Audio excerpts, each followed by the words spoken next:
位同学们好，欢迎收看 Affordance 其他应用的课程。科技进步快速，是你我有目共睹的。特别是在网络、电脑和手机的发展，人手一只手机、平板已是常态。基地台以 WiFi 到哪儿都能连线，因此每天上网接触到许多资讯。为了让这些资讯不会让人们因界面杂乱而不去使用，所以设计师们着手研究 UI 使用者界面的设计，正是目前非常前瞻的趋势。不论是苹果、微软或是一些交流平台的电子商务，都大量运用到 Affordance 的能力。为了要让使用者可以清楚查询资讯及方便使用，接着我们就来了解一下 UI 使用者界面的 Affordance 吧。参考 What is the most underrated word in web design 的文章做介绍。Affordance 的启示方式一般被分为以下几个模型：外显的、内隐的、隐喻的、模式隐喻的、假的以及否定的。我们会详细介绍每种类型的启示。首先介绍的是外显式的 Affordance。简单来说，就是画面上很清楚的标示。以此图为例，当选择好之后，除了下一步，没有其他的按钮能选择，用户可以很好的被引导。此图的按键也使用了 Affordance 的功能，模仿物理的光影，做出了凹凸立体感，让我们对物件有了感知，像是给我们暗示一般，因此自然地产生了可以点击的反应。外显式 Affordance 在此两点特别重要：一，那些不熟悉技术或不经常使用 Web 等使用者，不太能在过去接触到许多 Affordance 模式，所以他们不太能通过设计模式判断 Affordance， 或是对于独特或创新的界面，也同样产生不知道怎么使用的问题。因此，这时候应该大量用明确的 Affordance 来操作。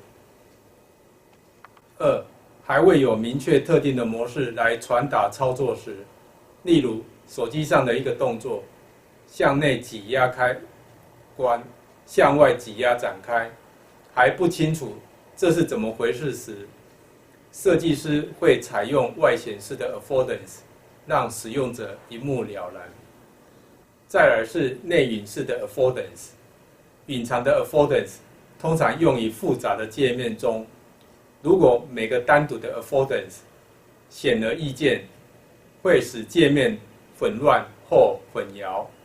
可以巧妙地使用隐藏式的 Affordance 来强调不太重要的行为。例如，当滑鼠移动到界面上，才会做出反应。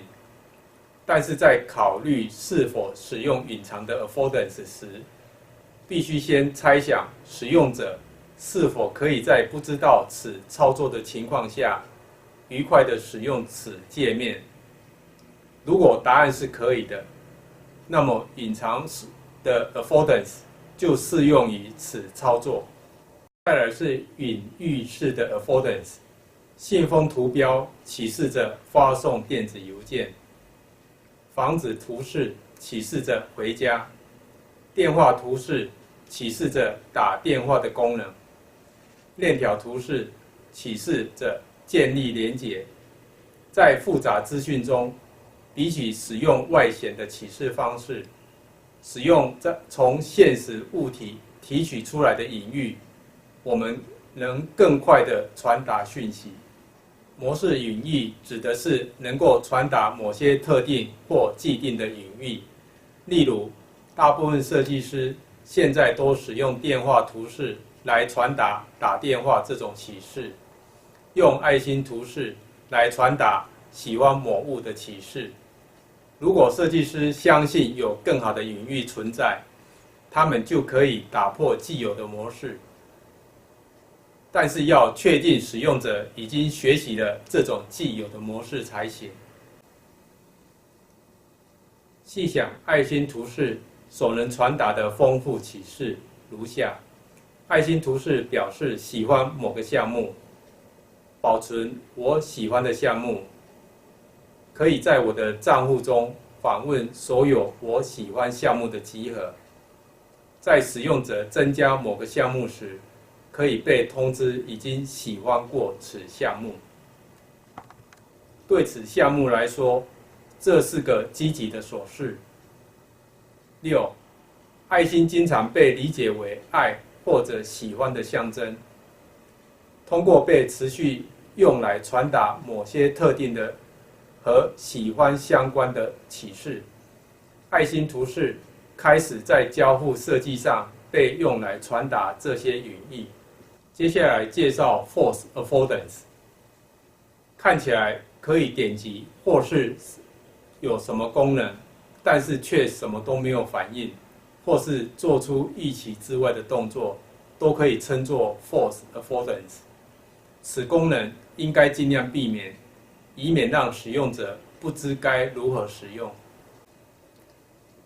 否定的 Affordance常应用在当使用者还未做预期的动作之前，不能启动下一个步骤，如图。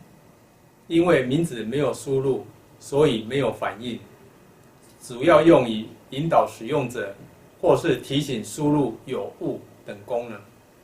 以上就是 UI 界面比较常使用的 Affordance。大家不妨尝试去某些网页或是 App 等界面，使用以上的这些 Affordance， 寻找设计师隐藏在界面中的某些功能，或许会有意外的惊喜。在这里做个小统整。外显示的 Affordance 使用在想让资讯都清楚表达在界面上的时候使用。内隐式的 Affordance， 当界面已经有很多资讯了，要避免杂乱或是隐藏一些次要的资讯，让界面保持干净。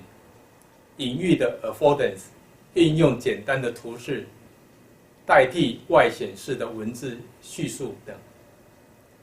模式隐喻的 Affordance， 一个图示的隐喻有既定的意思，也同时有许多相关的意思。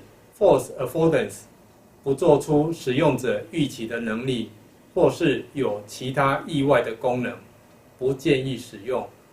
否定的 Affordance 在使用者做出正确反应之前，不会先有动作，有指引的作用。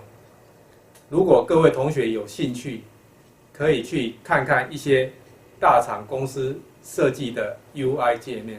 课程做最后的总结。